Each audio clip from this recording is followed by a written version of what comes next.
Hi friends, అందరు ఎట్లుండ్రు? మంచిగా ఉండరా? మేమైతే మంచిగా ఉన్నాం ఫ్రెండ్స్. నేనైతే డాబర్ హానీ అయితే తెచ్చిన. నేను నా కొడుకు ఏమంటుండంటే, మమ్మీ ఇది ఒరిజినల్లా కాదా టెస్ట్ చేద్దామా ఒకసారి అనేసి అంటుండు.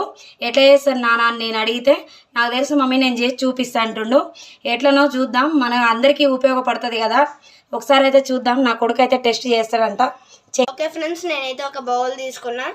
ఇందులో అయితే తాగే వాటర్ అయినా ట్యాప్ వాటర్ అయినా కానీ పోసుకోవాలి. నెక్స్ట్ హనీ అయ్యి మమ్మీ ఒక స్పూన్ అయినా నాన్న, ఒక స్పూన్ చాలు. ఒక స్పూన్ అయితే హనీ వేస్తున్నా ఫ్రెండ్స్. చూద్దాం నా కొడుకు ఒరిజినల్లా కాదా అని చెప్తాడంట. దానికి ఇలా షేక్ చేయాలి ఫ్రెండ్స్. నెక్స్ట్ ఇదిగో ఇలా వస్తే దీన్ని హనీ కోమ్ షేప్ అని అంటారు ఫ్రెండ్స్. ఎట్లా నాన్న? ఇలా డబ్బాలు వస్తాయి. ఇలా వస్తే ఇది ఒరిజినల్ అన్నమాట. ఇట్లా డబ్బాలు ఇట్లా వస్తేనా? రాకపోతే అది ఫేక్. ఓకే ఫ్రెండ్స్, మరి బాయ్. లైక్ చేయండి, సబ్స్క్రైబ్